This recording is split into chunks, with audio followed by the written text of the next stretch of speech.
Hola a tothom, en aquesta sessió vaig explicar-vos la comanda tar, una comanda que és molt comuna en Linux per empaquetar, comprimir, desempaquetar fitxers. Habitualment, moltes vegades el que es fa és distribuir, per exemple, un codi, una aplicació, un contingut, el que sigui, empaquetat en un únic fitxer, perquè és molt més fàcil de moure, de distribuir, que no pas tots els fitxers individuals. Per tant, fa les dues funcions, empaqueta i a més pot comprimir, perquè ens ocupi menys espai. És una comanda molt comuna.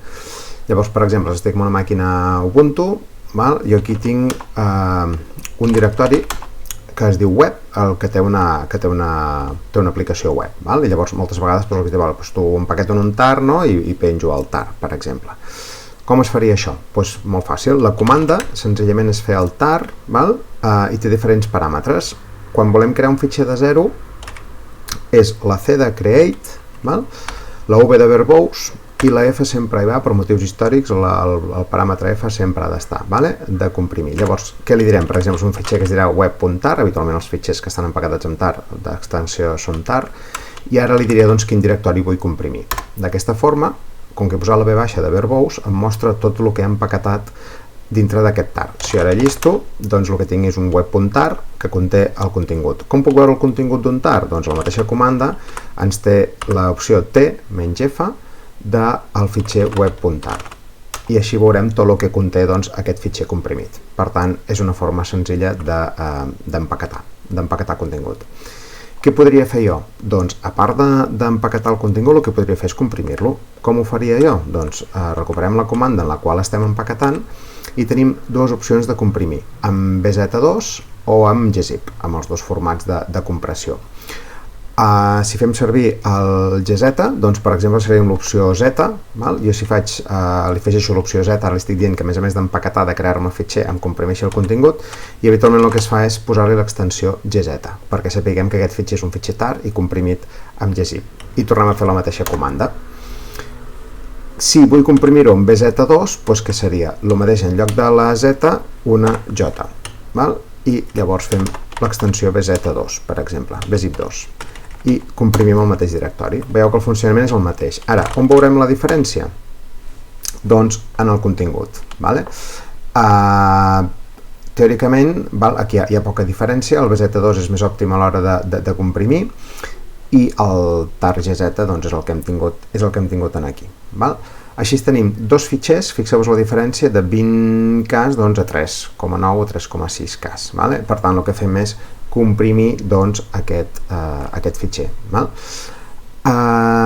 L'empaquetem i el comprimim, les dues coses. Llavors, també, el que podem fer és afegir fitxers a un tar que ja existeix.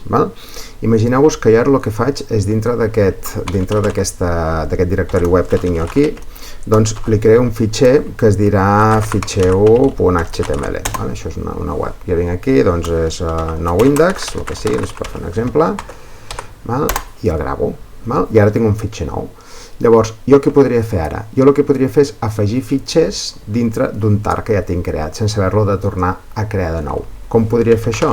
Doncs faig tar, i aquí en aquest cas li dic la R per afegir, la F de fitxer, a quin fitxer ha d'anar per això? El web tar, el que tenim original, i quin fitxer li afegiré? Doncs li afegiré el web i li afegiré el nou que he creat, que és fitxer1, si no m'equivoco, fitxer HTML. El que he fet ara, si jo faig un tar menys tf del web.tar, haurem de veure que ens haurà aparegut un nou fitxer, que és aquest d'aquí, que és el fitxer1 HTML. Per tant, el que hem fet és afegir continguts. Llavors, important, el que no podem fer és afegir continguts en fitxers que estiguin comprimits. Per tant, l'opció d'afegir només ens funcionarà en tars, no amb tars comprimits, amb GZ o amb BZ2. Per tant, d'aquesta forma el que hem fet és comprimir. El paràmetre V baixa el que fa és dir-nos que ens mostri tot el que està passant per pantalla, que és interessant de fer, que això ho puguem veure què és el que ens està comprimint. Podríem fer-ho sense aquesta opció i no veuríem la sortida de la comanda.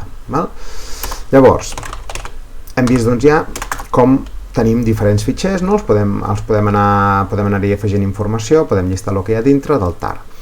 Una altra opció molt comuna, doncs, per exemple, jo aquí tinc un codi de l'Apache, per exemple, és del web server, i us trobareu que molts fitxers de codi o d'aplicacions, del que sigui, veieu, ens els donen ja empaquetats amb tar i comprimits amb BZ2.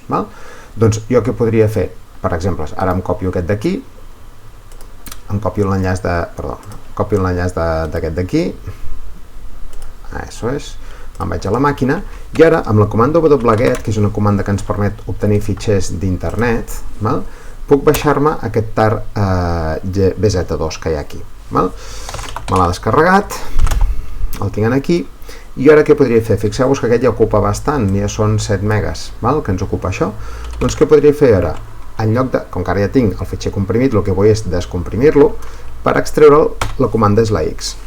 Si no hi poseu guió també funciona, per vi si poso sempre el guió, menys X, en aquest cas, com que és un BZ2, hi posarem una J, verbose, fitxer, d'aquest fitxer, de l'HTTPD, d'aquest fitxer d'aquí que tinc. I fixeu-vos que m'està fent això, m'està extraient tot el contingut d'aquest tar. Per tant, quan volem extreure el contingut, doncs amb el tar, amb la comanda X, el que fem és un extract. Si ara llisto una altra vegada tot això, veureu que ja m'ha quedat un directori, que és HTTPD, per què? Perquè ja estava empaquetat així, és a dir, quan nosaltres empaquetem ens agafa la ruta des del lloc on fem l'empaquetat. Per tant, és aquest HTTPD 2454 és el directori que ja estava empaquetat així, i llavors fixeu-vos que al fer l'extract em queda aquest directori aquí guardat. Per tant, ja veieu que la comanda tar té les seves funcions bàsiques d'empaquetar, de comprimir, descomprimir, i així ens és molt més fàcil moure un fitxer amunt i avall que no pas tots els fitxers descomprimits. Com sempre recordeu que si voleu saber més opcions, amb el tar, mantar, i tenim les diferents altres opcions que podem utilitzar. Però aquestes són les bàsiques que volia que coneguéssiu de com podem operar amb els fitxers i la forma fàcil, les comandes més bàsiques per utilitzar-lo. Doncs fins aquí, moltes gràcies.